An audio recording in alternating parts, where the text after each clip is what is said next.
Hi, welcome to master directors show.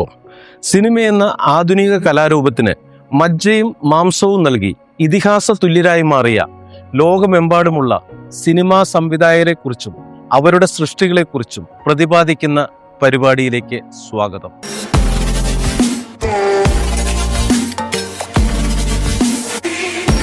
നമ്മൾ ഇന്ന് ചർച്ച ചെയ്യുന്നത് വിഖ്യാത ചലച്ചിത്രകാരനായ ഗൊദാർദിനെ കുറിച്ചാണ്. ഡോക്ടറായ പോൾ ഗൊദാർദിന്റെയും ബാങ്കിംഗ് കുടുംബത്തിൽ നിന്നുള്ള ഒഡീൽ മോൺഷോയുടെയും മകനായി 1930 ഡിസംബർ 3 ഫ്രാൻസിലെ പാരീസിലാണ് ജനനം. കുട്ടിക്കാലം ഫ്രാൻസിലും സ്വിറ്റ്സർലൻഡിലുമായി ചെലവിട്ട ഗൊദാർദിന്റെ ജീവിതത്തിൽ രണ്ടാം ലോക മഹായുദ്ധം വലിയ സ്വാധീനമാണ് ചെലുത്തിയിരുന്നത്. അതിന്റെ ഏറ്റവും വലിയ ഉദാഹരണമായിരുന്നു പിന്നീട് അദ്ദേഹത്തിൻ്റെതായി വന്ന സിനിമകളിലെ യുദ്ധം, രാഷ്ട്രീയം, ഫാസിസം എന്നിവയെക്കുറിച്ചുള്ള സംശയങ്ങൾ. പാരീസിലെ സോർബോൺ സർവകലാശാലയിൽ പഠിച്ചെങ്കിലും അക്കാദമിക് വിഷയങ്ങളിൽ അധിക തൽപരനല്ലാതിരുന്ന ഗൊദാർദ് പഠനം പൂർത്തിയാക്കിയിരുന്നില്ല. ഇവിടെ വെച്ചാണ് ഗൊദാർദ് ഫ്രാൻസ ത്രൂഫോ, എറിക് ഗ്രോമർ, ജാക്ക് റിവറ്റ്, ഷ്രോഡ് ഷബ്രോൾ എന്നിവരെ പരിചയപ്പെടുന്നത്. ഇവിടെ നിന്ന് തന്നെയാണ് ഗൊദാർദ് എന്ന സിനിമ സംവിധായകന്റെ ഉദയം എന്ന് വേണമെങ്കിൽ പറയാം. 5 പേരും 5 ധ്രുവങ്ങളിൽ സിനിമയെ നിർവചിക്കുന്നവർ ആയിരുന്നെങ്കിലും അക്കാലത്ത് അറിയപ്പെട്ട ഈ ന്യൂ വേവ് ഗ്രൂപ്പിലെ ഏറ്റവും വലിയ സംവിധായകൻ ഗൊദാർദ് തന്നെയായിരുന്നു.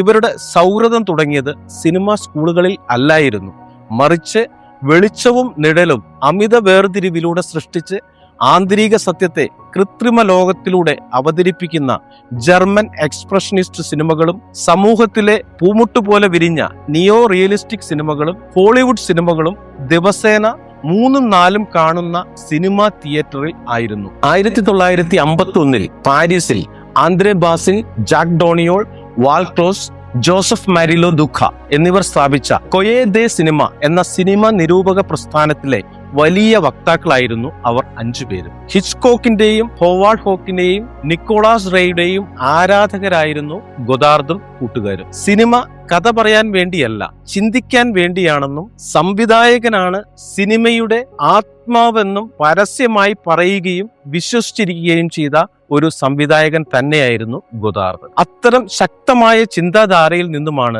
ഗൊദാർദിന്റെ സിനിമാ ശൈലി രൂപപ്പെട്ടത്. അങ്ങനെയാണ് ഗൊദാർദ് തന്റെ ആദ്യ ചലച്ചിത്ര സംരംഭമായ ബ്രത്ത്ലെസ് 1960 പുറത്തിറക്കുന്നത്. ഫ്രഞ്ച് ന്യൂ വേവിന്റെ മാനിഫെസ്റ്റോയാണ് ബ്രത്ത്ലെസ്. ഫ്രഞ്ച് ന്യൂ വേവിന്റെ വക്താക്കളിൽ ശക്തനായ ഫ്രാൻസ ത്രൂഫോയുടെ മൂലകഥയിൽ നിന്ന് കഥയും തിരക്കഥയും ഗൊദാർദ് തന്നെ എഴുതി സംവിധാനം ചെയ്ത ന്യൂ വേവിന്റെ അടയാള ചിഹ്നമായ ഇതിഹാസ ചിത്രം. പരമ്പരാഗത സിനിമാ ഘടനകളെ എല്ലാം മാറ്റിമറിച്ച ആധുനിക സിനിമയുടെ ഭാഷ തന്നെ പുനർനിർവചിച്ച ചിത്രമായിരുന്നു ബ്രത്ത്ലെസ്. കാറുകൾ മോഷ്ടിച്ചു വിൽക്കുന്ന ചെറു കുറ്റവാളിയായ മിഷേൽ പൊക്കാർഡ് ആണ് ചിത്രത്തിലെ നായകൻ. അമേരിക്കൻ ഗാങ്സ്റ്റർ സിനിമകളുടെ ആരാധകനാണ് മിഷേൽ. ഹംഫ്രി ബോഗാർട്ട് എന്ന നടനെ പ്രത്യേകിച്ച് ഒരു ആരാധനയോടെ കാണുന്ന മിഷേലിന് മോഷ്ടിച്ച കാർ പാരീസിലേക്ക് കൊണ്ടുപോകുന്ന വഴിക്ക് ഒരു പോലീസുകാരൻ അയാളെ തടഞ്ഞു നിർത്തുകയും എന്നാൽ തനിക്ക് രക്ഷപ്പെടണമെന്നുള്ള അതിയായ പരിശ്രമത്തിന്റെ ഫലമായി മിഷേലിന് അയാളെ വെടിവെച്ച് കൊല്ലേണ്ടുന്ന ഒരു സാഹചര്യം വരികയും ചെയ്യുന്നു. യാത്ര ചെയ്ത് പാരീസിലെത്തുന്ന മിഷേൽ തന്റെ കാമുകിയായ പെട്രീഷ്യ ഫ്രാങ്കിനിയെ കണ്ടുമുട്ടുന്നു. പാരീസിൽ താമസിക്കുന്ന അമേരിക്കൻ വംശജയാണ് പെട്രീഷ്യ. പത്രം വിറ്റും ഉപജീവന മാർഗം തേടുന്ന പെട്രീഷ്യയുടെ ആഗ്രഹം ഭാവിയിൽ ഒരു പത്രപ്രവർത്തക ആവുക എന്നുള്ളതാണ്. പെട്രീഷ്യയ്ക്ക് മിഷേലിനോട് കണ്ണ് കാണാത്ത പ്രേമമൊന്നുമില്ല. അവൾക്ക് അയാൾ ഒരു ആകർഷകമായ കഥാപാത്രം മാത്രമാണ്. സ്വന്തമായ തിരിച്ചറിവുകളുള്ള, ലക്ഷ്യബോധമുള്ള, പ്രായോഗിക ചിന്താഗതികൾ ഏറെയുള്ള എഴുത്തുകാരിയും പത്രപ്രവർത്തകയും ഒക്കെ ആകാൻ മോഹിക്കുന്ന ഒരു അമേരിക്കൻ സ്ത്രീകളുടെ സിംബലായിട്ട് വേണമെങ്കിൽ പെട്രീഷ്യയെ നമുക്ക് കാണാം. എനിക്ക് സന്തോഷമില്ലാത്തത് ഞാൻ സ്വതന്ത്ര അല്ലാത്തത് കൊണ്ടാണോ, അതോ എനിക്ക് സന്തോഷമില്ലാത്തതിനാൽ ആണോ സ്വാതന്ത്ര്യം തോന്നാത്തത് എന്ന് തന്നോട് തന്നെ ചോദിക്കുന്ന പെട്രീഷ്യയുടെ വാക്കുകൾ യഥാർത്ഥത്തിൽ ബ്രത്ത്ലെസ് ആ സിനിമയുടെ തന്നെ ആത്മാവാണെന്ന് വേണമെങ്കിൽ നമുക്ക് പറയാം. പെട്രീഷ്യയ്ക്ക് മിഷേൽ ഒരു ആകർഷണം മാത്രമാണ്. അവൾക്ക് വലുത് അവളുടെ ജോലിയും ഭാവിയും തന്നെയാണ്. മിഷേലിന്റെ കാര്യമെടുത്താൽ ഹംഫ്രി ബൊഗാർട്ടിന്റെ കഥാപാത്രങ്ങളെ അനുകരിച്ച് മരണത്തെ പരിഹസിച്ച് വീര കഥാപാത്രമായി സ്വയം അവരോധിച്ച് നിയമത്തെയും നൈതികതയെയും തള്ളിപ്പറഞ്ഞ് ജീവിക്കുന്ന അയാൾ പെട്രീഷ്യയ്ക്ക് മുന്നിൽ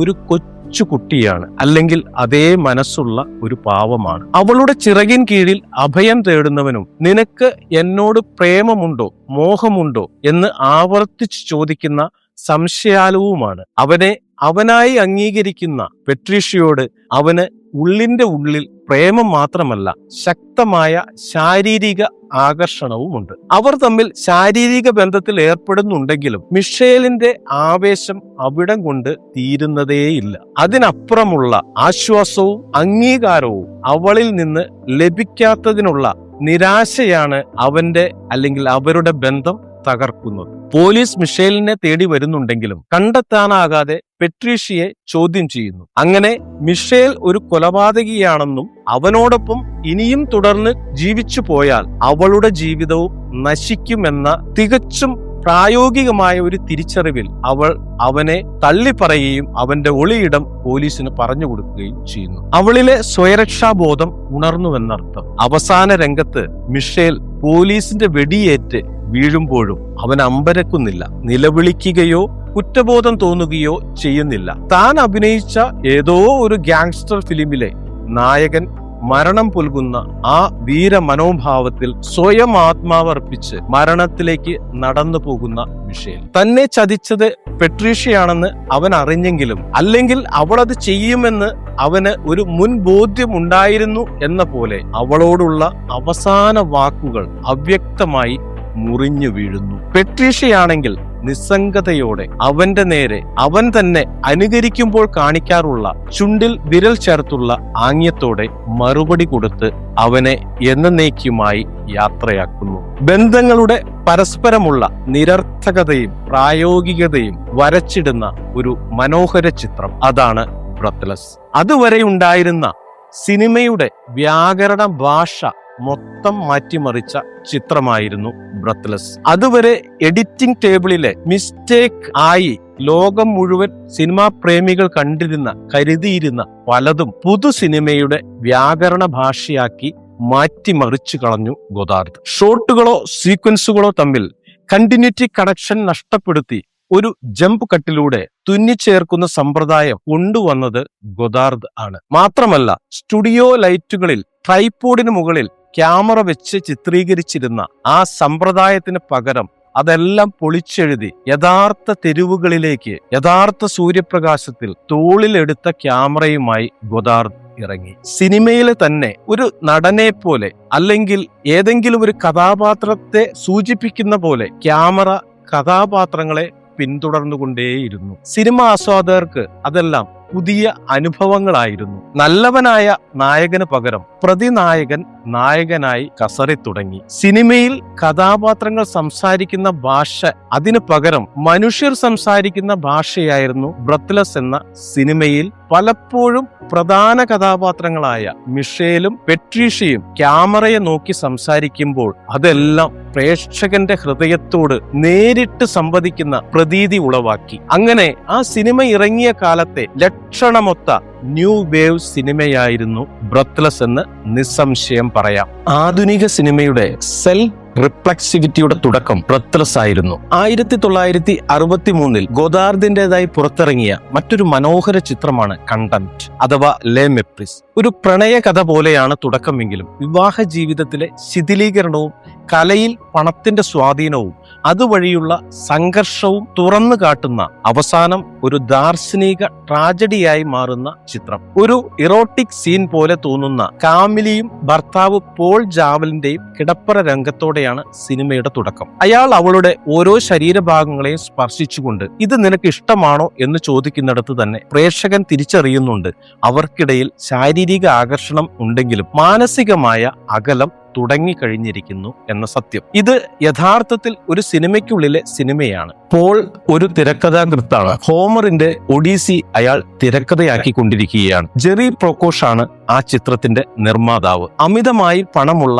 സ്ത്രീലമ്പടനായ നിർമ്മാതാവ്. നായകനായ ഫ്രിറ്റ്സ് ലാങ് തന്നെയാണ് സംവിധാനം. ചിത്രത്തിലെ ഒരു നിർണായക രംഗത്ത് നിർമ്മാതാവായ പ്രൊക്കോഷ് പോളിന്റെ ഭാര്യയായ കാമിലിനോട് അവളോട് തന്റെ കൂടെ കാറിൽ യാത്ര ചെയ്തു വരുവാൻ ആവശ്യപ്പെടുന്നു. പ്രൊക്കോഷിന്റെ സ്വഭാവം അറിയാവുന്ന പോൾ ഒരു ഭർത്താവ് എന്ന നിലയിൽ അതിനെ എതിർക്കുന്നില്ല എന്ന് മാത്രമല്ല മൗനാനുവാദവും നൽകുന്നു. അങ്ങനെ പ്രൊക്കോഷും കാമിലയും ഒരു കാറിലും പോൾ മറ്റൊരു കാറിലും റോമിൽ നിന്ന് യാത്ര തിരിക്കുന്നു. കാർ യാത്രയ്ക്ക് ശേഷം കപ്രിയയിൽ വെച്ച് ഇരുവരുടെയും സംഭാഷണമാണ് ഈ സിനിമയുടെ ഹൃദയം. കാറിൽ പ്രൊക്കോഷ് കാമിലയെ ഉപദ്രവിച്ചോ ഇല്ലയോ എന്നൊന്നും സിനിമയിൽ വ്യക്തമാക്കുന്നില്ലെങ്കിലും കാമില പോളിനോടുള്ള ഭർതൃബന്ധത്തിൽ അതൃപ്തിയും അരോചകവും രേഖപ്പെടുത്തുകയും അവനോട് ആ രീതിയിൽ സംസാരിക്കുകയും ചെയ്യുന്നു. അവളുടെ ആരോപണം പോൾ കാർ യാത്രയെ എതിർക്കാതിരുന്നത് തനിക്ക് ശമ്പളം തരുന്ന പ്രൊക്കോഷ് എന്ന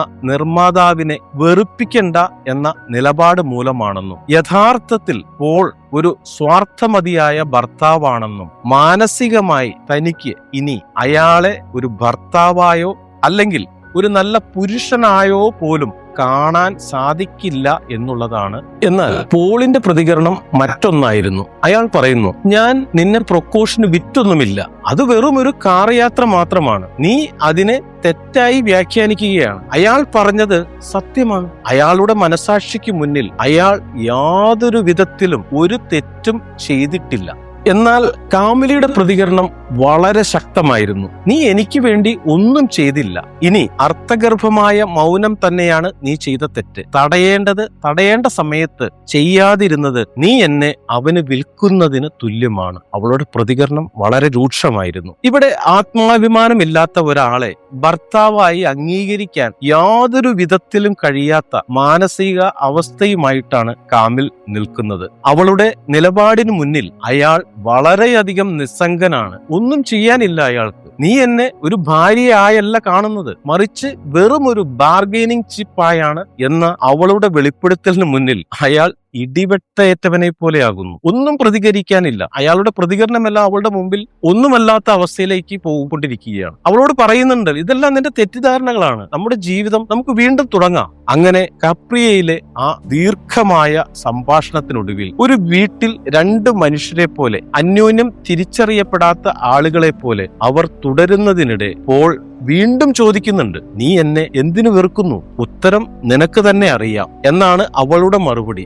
അത് എല്ലാത്തിന്റെയും ഒരു വിരാമം കുറിക്കലായിരുന്നു. സിനിമയുടെ അവസാന ഭാഗങ്ങളിൽ കാമില പോളിനെ വെറുത്ത് അവനെ ഉപേക്ഷിച്ച് പ്രൊക്കോഷിനോടൊപ്പം കപ്രിയയിൽ നിന്ന് കാറിൽ വീണ്ടും ഒരു യാത്ര തിരിക്കുന്നു. എന്നാൽ അടുത്ത സഡൻ കട്ടിൽ നമ്മൾ കാണുന്നത് ഒരു അപകടത്തിൽ ഇരുവരും മരിച്ചു എന്നുള്ള വാർത്തയാണ്.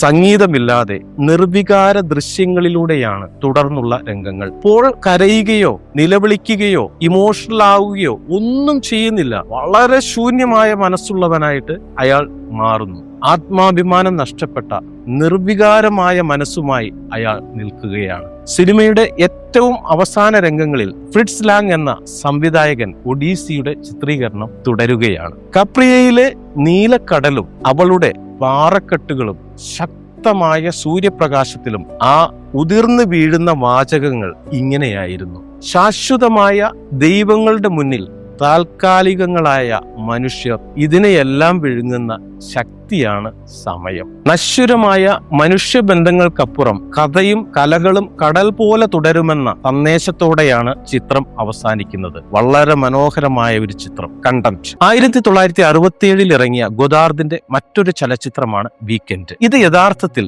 ഒരു സിനിമ എന്നതിനപ്പുറം ഒരു സാമൂഹ്യ തകർച്ച നേരിട്ട് കാണിക്കുന്ന അപ്പോക്കലിപ്സ് ആണെന്ന് പറയാം. ഡാർക്ക് സറ്റർ ജോണറിൽ ഒരു പക്ക പൊളിറ്റിക്കൽ അപ്പോക്കലിപ്സ്. ഈ സിനിമയുടെ അടിസ്ഥാന ആശയം തന്നെ ഉപഭോഗ സംസ്കാരവും ബൂർഷ്വാ വിവാഹവും മൂലധനവാദവും അതെല്ലാം കൂടിച്ചേർന്ന ആധുനിക സിവിലൈസേഷൻ എന്ന പേരിലുള്ള ക്രൂരമായ സ്ഥിതിവിശേഷത്തെ തകർക്കുക എന്നുള്ളതാണ്. സിനിമയിൽ ടൈറ്റിലിന് പിന്നാലെ തന്നെ വരുന്ന വാചകം ചവറ്റുകുട്ടയിൽ നിന്ന് കിട്ടിയ ഒരു സിനിമ എന്നാണ്. റോളണ്ടും കൊറിനും ദമ്പതിമാരാണ്. കൊറിൻ ഒരു ഉയർന്ന വർഗത്തെ പ്രതിനിധീകരിക്കുന്ന സ്ത്രീയാണ്. സ്വാർത്ഥയും വികാരശൂന്യവുമായ അവൾ വിവാഹത്തെ ലൈംഗികവും സാമ്പത്തികവുമായ ഒരു ഇടപാടായി മാത്രം കാണുന്നവളാണ്. ഭർത്താവ് റോളണ്ട് ആകട്ടെ പൂർണ്ണമായും ഒരു ലാഭലോലൻ. ഒരർത്ഥത്തിൽ ഇവരുടെ വിവാഹം തന്നെ ഒരു വിവാഹരഹിത കരാർ പോലെയാണെന്ന് വേണമെങ്കിൽ പറയാം. സിനിമ തുടങ്ങുമ്പോൾ ഇരുവരും ഒരു കാറിൽ യാത്ര ചെയ്യുകയാണ്. കൊറിനാണ് അധികവും സംസാരിക്കുന്നത്. അവരുടെ സംസാരത്തിൽ നിന്ന് നമുക്കറിയാം അവർ തമ്മിൽ ഒരു പ്രണയവുമില്ലെന്നും. മരണാസന്നനായി കിടക്കുന്ന കൊറിന്റെ അച്ഛനെ തേടിയാണ് ഇരുവരുടെയും യാത്രയെന്നും. അച്ഛൻ മരിച്ചു കഴിഞ്ഞാൽ അച്ഛന്റെ സ്വത്ത് അമ്മയും സഹോദരങ്ങളും അനുഭവിക്കാതെ തനിക്ക് കിട്ടണമെന്നാണ് കൊറിന്റെ ചിന്താഗതി. അതിന് അവരെ കൊല്ലാൻ പോലും മടിക്കില്ലെന്ന് വ്യക്തമാണ്. അച്ഛൻ മരിച്ചു കഴിഞ്ഞാൽ അവിടെ ആരാദ്യം എത്തുമോ അവർക്ക് അച്ഛന്റെ സമ്പത്ത് എന്നതാണ് അവരുടെ തീരുമാനം. അതുപോലെയാണ് അവർ സംസാരിക്കുന്നത്. അതുകൊണ്ട് തന്നെ ആദ്യം എത്താൻ അവർ ധൃതിയിലാണ്. പക്ഷേ അവരുടെ യാത്രയിൽ കൊറിൻ സംസാരിക്കുന്ന മുഴുവൻ പുരുഷന്മാരുമായി തനിക്കുണ്ടായിരുന്ന അനേകം സെക്സ് ബന്ധത്തെക്കുറിച്ചും എല്ലാമാണ്. ഗ്രൂപ്പ് സെക്സിനെ കുറിച്ചൊക്കെ അവൾ വാചാലമായി സംസാരിക്കുകയാണ്. അല്ലെങ്കിൽ അതിമനോഹാരിതയെ കുറിച്ചിട്ടാണ്, ആ സെക്സിന്റെ മനോഹാരിതയെ കുറിച്ചിട്ടാണ്. റോളണ്ട് അത് കേൾക്കുമ്പോൾ അസ്വസ്ഥതയോടെയാണെങ്കിലും അയാൾ ഒന്നും മിണ്ടുന്നില്ല, നിർവികാരനാണ്. ഈ രംഗത്തിലൂടെ സംവിധായകൻ പ്രേക്ഷകരിലേക്ക് എത്തിക്കാൻ ശ്രമിക്കുന്നത് ബൂർഷ്വാ സമൂഹത്തിൽ വിവാഹവും ലജ്ജയും പോലും ഒരു കമ്മോഡിറ്റിയായി മാറിക്കൊണ്ടിരിക്കുന്നു എന്നുള്ളതാണ്. ഇതിനിടയിലാണ് ഈ സിനിമയിലെ പ്രശസ്തമായ ട്രാഫിക് ജാം സീക്വൻസ്. കിലോമീറ്ററുകളോളം നീളുന്ന ട്രാഫിക് ജാം. ഇത് സിനിമാ ചരിത്രത്തിലെ ഏറ്റവും പ്രശസ്തമായ ലോങ് ഷോട്ടുകളിൽ ഒന്നാണ്. ഈ ട്രാഫിക് ജാമിൽ കാറുകൾ തമ്മിൽ കൂട്ടിയിടിച്ച് തകരുന്നു. കുട്ടികളുടെ കരച്ചിലും ആളുകളുടെ തർക്കവും മരിച്ചവരുടെ ശവശരീരങ്ങളും എല്ലാം നാം കാണുന്നു. ആരും ആരെയും സഹായിക്കുന്നില്ല, അല്ലെങ്കിൽ അങ്ങനെ ഒരു മനസ്ഥിതിയില്ല. എല്ലാവരും അവരവരുടെ കാര്യങ്ങളിൽ മാത്രം ശ്രദ്ധിക്കുന്നു. അവരവരുടെ കാര്യങ്ങൾ നഷ്ടപ്പെട്ടതിൽ മാത്രം വിലപിക്കുന്നു. ഇത് സൂചിപ്പിക്കുന്നത് നാഗരികത എന്ന നേർത്ത മൂടുപടം തകരുമ്പോൾ മനുഷ്യൻ ക്രൂരനായി മാറുന്നു എന്ന് തന്നെയാണ്. ഇതിനിടെ റോളണ്ടിന്റെയും കൊറിന്റെയും കാർ ഒരു അപകടത്തിൽ തകരുകയും അവർ കാൽനടയാത്രക്കാരായി മുന്നോട്ട് നീങ്ങുകയും ചെയ്യുന്നു. വഴിയിൽ മുഴുവൻ കത്തിച്ചാമ്പലാകുന്ന കാറുകളും മരിച്ച കുതിരകളും അതിനിടെ നടക്കുന്ന കൊലപാതകങ്ങളും ബലാത്സംഗങ്ങളും സൈനികരും വിപ്ലവകാരികളും തമ്മിലുള്ള ഏറ്റുമുട്ടലുകളും അതെല്ലാം തന്നെയാണ്. അതായത് റോഡിൽ മുഴുവൻ നശിച്ചു ചീഞ്ഞ സമൂഹത്തിന്റെ പരിച്ഛേദം അല്ലെങ്കിൽ ആ വ്യവസ്ഥിതിയുടെ അടയാളങ്ങൾ മാത്രം. മാർക്സിസ്റ്റുകാരും അനാർക്കിസ്റ്റുകളും രാഷ്ട്രീയക്കാരും ക്യാമറയിലേക്ക് നോക്കി സംസാരിക്കുന്നു. ഇതിനിടയിൽ Emily Bronte, Lewis Carroll, Marquis de Sade പോലുള്ള എഴുത്തുകാർ, അവരെ പോലുള്ള കഥാപാത്രങ്ങൾ ലൈംഗികതയെക്കുറിച്ചുള്ള അധികാരം, സ്വാതന്ത്ര്യം, ക്രൂരത എന്നിവയെക്കുറിച്ചെല്ലാം സംസാരിക്കുമ്പോൾ പ്രേക്ഷകന് യാഥാർത്ഥ്യവും കൽപ്പനയും തമ്മിലുള്ള ഒരു വേർതിരിവ് എവിടെയോ നഷ്ടപ്പെട്ട പ്രതീതിയാണ് ലഭിക്കുന്നത്. വളരെ പ്രതീകാത്മകമായിട്ടാണ് ഈ ചിത്രം പ്രേക്ഷകനോട് സംസാരിക്കുന്നത്. ഇരുവരുടെയും കാർ ഒരു അപകടത്തിൽ പെടുന്നത് കാണിക്കുന്നത് ഒരേ ക്യാപിറ്റൽ മനസ്സുള്ള അവർ ഒരു പ്രതിസന്ധിയിൽ പെട്ട് മുന്നോട്ട് പോകുമ്പോൾ ഓരോരുത്തരിലും നടക്കുന്ന മനപരിവർത്തനങ്ങൾ അത് ഏതെല്ലാം തരത്തിലായിരിക്കുമെന്ന് കാണിക്കാൻ വേണ്ടിയാണ്. മുതലാളിത്തത്തിൽ നിന്ന് സാധാരണക്കാരിലേക്ക് ഇറങ്ങിയ കെറിൻ പലരുമായി ഇടപഴകി ഒരു വിപ്ലവ കാനിബൽ ഗ്രൂപ്പിൽ എത്തുന്നു. അവർ മുതലാളിത്തത്തിനെതിരാണ്. അവർ ബൂർഷ്വാ മൂല്യങ്ങൾ വെറുക്കുന്നു. സ്വകാര്യ സമ്പത്ത് ഇല്ലാതാകണമെന്ന് ചിന്തിക്കുന്നു. അങ്ങനെ മുതലാളിത്ത പ്രതിനിധിയായിരുന്ന കെറിൻ വിപ്ലവ സംഘത്തിന്റെ ആശയത്തോട് ചേരുന്നു. എന്നാൽ റോളണ്ട് ഇതിനോട് യോജിക്കുന്നില്ല. അവന്റെ സ്വാർത്ഥതയും ലാഭക്കണ്ണുകളും ഇവിടെ പരിവർത്തനം ചെയ്യപ്പെടുന്നുമില്ല. അതുകൊണ്ട് തന്നെ വിപ്ലവം നെഞ്ചിലേറ്റിയ കാനിബലുകളും കെറിനും ചേർന്ന് മുതലാളിത്ത പ്രതിനിധിയായ റോളണ്ടിനെ കൊല്ലുന്നു. അവനെ കൊല്ലുന്നത് പോലും ഒരു ദൈനംദിന പ്രവൃത്തി പോലെയാണ്. കൊല്ലുക മാത്രമല്ല, അവനെ പാചകം ചെയ്ത് കെറിൻ ഉൾപ്പെടെയുള്ള കാനിബലുകൾ ഭക്ഷിക്കുന്നു. അങ്ങനെ റോളണ്ടിന്റെ ശരീരം ഒരു കമ്മ്യൂണിറ്റി മീൽ ആയി മാറുന്നു. സ്വന്തം ഭർത്താവായ വർഷങ്ങളോളം ഒരുമിച്ച് ജീവിച്ച മനുഷ്യനെ ഭക്ഷിക്കാൻ വിപ്ലവത്തിന്റെ പ്രതിനിധിയായ കെറിന് ഒരു മടിയും ഉണ്ടായിരുന്നില്ല. സിനിമയുടെ തുടക്കത്തിൽ പണം മാത്രം ആഗ്രഹിക്കുന്ന ബൂർഷ്വാ